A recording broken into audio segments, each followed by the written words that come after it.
Nous ne vendons pas de tabac. La vape n'a tué personne.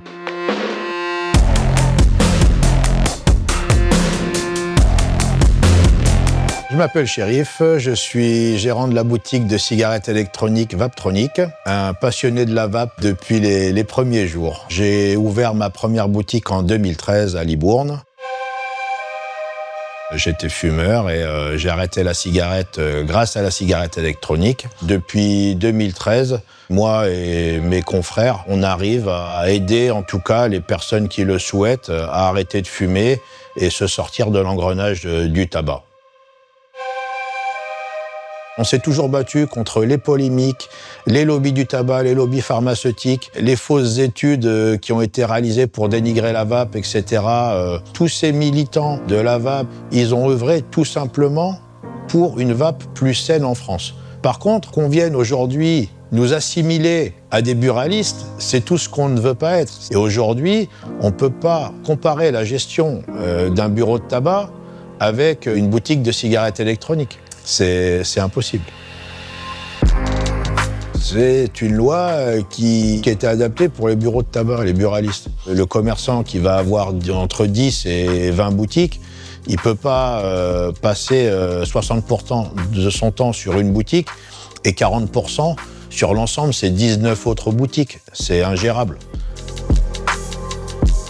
On a des petits fumeurs, des grands fumeurs, des gens qui sont débutants, d'autres confirmés, d'autres experts. Notre mission, à la base, c'est de les accompagner dans leur démarche pour à la fois arrêter de fumer, puis arrêter de vaper.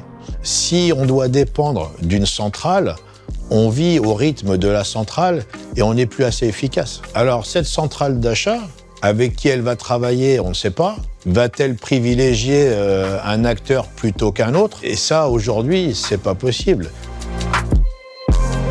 Tous les gens qui sont actuellement propriétaires de boutiques sont des gens qui ont déjà sont formés depuis plus de 10 ans, par des moyens aussi tels que la FIVAP, les DIUS, j'en oublie certains. Nous, on est sur le terrain depuis des années à se former, à s'informer et à se conformer. Dans le fonctionnement d'une boutique, on peut avoir besoin d'ouvrir une bouteille pour goûter un liquide, pour faire tester un liquide. Et bien en fait, concrètement, avant d'ouvrir une bouteille pour pouvoir remplir un réservoir pour faire tester nos clients, il faudrait faire une demande et recevoir peut-être la réponse quelques semaines ou quelques mois après. Donc c'est pas du tout applicable dans un shop de vape, c'est pas possible. Donc aujourd'hui, cette loi-là, nous, elle est inapplicable pour nous. Et puis, ça demande, il nous obligerait à avoir un agrément. Et cet agrément, il coûterait de l'ordre entre 25 et 50 000 euros. Si cette mesure était appliquée, aujourd'hui, moi, en ce qui me concerne, j'aurais pas les moyens de faire un tel investissement. C'est pas possible, je sors d'un Covid, on a encore nos PGE à régler, la plupart des petites boutiques sont vraiment dans une situation financière très limite, voire grave. Donc on connaît le contexte actuel économique en France. Au contraire, on devrait plutôt mettre des mesures qui nous permettent de nous développer et nous aider à évoluer plutôt que, au contraire, nous mettre de telles contraintes. Tous les acteurs donc, de la profession se demandent ce qui se passe. En fait, on est plutôt abasourdis par une telle mesure. On s'est plié depuis 2013 à des règles. On a fait évoluer pour avoir une vape aujourd'hui qui est certainement une des plus saines d'Europe, voire du monde. On a des produits qui sont contrôlés avec des normes AFNOR, etc.